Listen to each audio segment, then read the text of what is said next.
Let's say you are using a web page on your computer and you click a button, or you tap the like icon on a friend's picture on your phone. In JavaScript, the button click and the like icon tap are examples of user-triggered events. Events are happening all the time. You can use JavaScript code to listen for these events. You can even choose the parts of the page on which you are listening for events. Let me describe an example. You might want to listen for a click event on an Add to Cart button. Once you capture such an event, you might want to run some JavaScript code. For example, I can add a circle with the number 1 on it next to the shopping cart icon to indicate that there is now one item in the shopping cart. If the same event gets triggered or fired again, our event handling code then handles the event by updating the count in the circle next to the shopping cart icon. The circle then displays the number 2 to indicate that there are 2 items in the cart. In JavaScript, the function that handles captured events is known as the event handler. Let me demonstrate how to listen for an event by using the addEventListener method. Okay, so I'm back in the console here, and let me demonstrate 2 ways to set up an event listener for HTML elements on a web page. One of the easiest ways to listen for an event is to use the addEventListener method. You can do that on a given HTML element. For example, suppose I want to listen to the click event on the body of this example website. First, I need to get a reference to the body element where we want to listen to this event. In the console of the Browser Developer Tools, I type document.querySelector and then the name of the element inside of the parenthesis. For this example, it's body, and I enclose it with single quotes.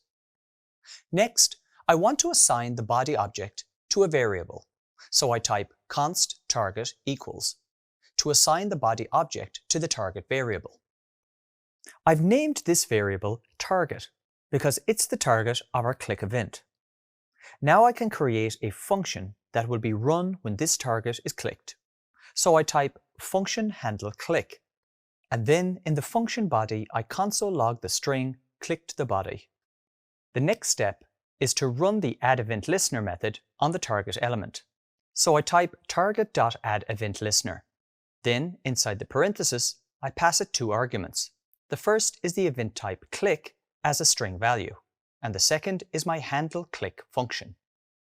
Okay, so my code is now ready. Let me test it by clicking the web page. Success! Notice that the text is output to the console. In addition to the addEventListener method, an alternative way to listen for events is by using HTML event attributes.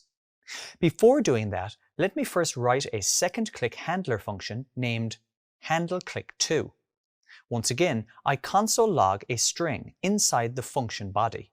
This time, it will output the phrase clicked the heading. Next, I need to open the Elements panel of the Developer Tools and expand the view for the div element. Then the heading element should be visible. I right-click the H1 element and click Edit as HTML. Then after the H1, I create the attribute by typing onClick equals, followed by my function name, handleClick2, with a pair of parentheses at the end. Finally, I click outside the element to save the change and return to the console tab. Notice that when I now click on the heading in the web page, the phrase clicked the heading and clicked the body is output to the console. Basically, this single click has triggered 2 different event listeners, but notice that if I click outside of the heading, it only triggers the event listener that listens for clicks on the entire body element.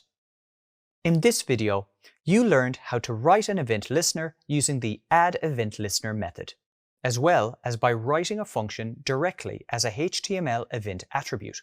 Great work!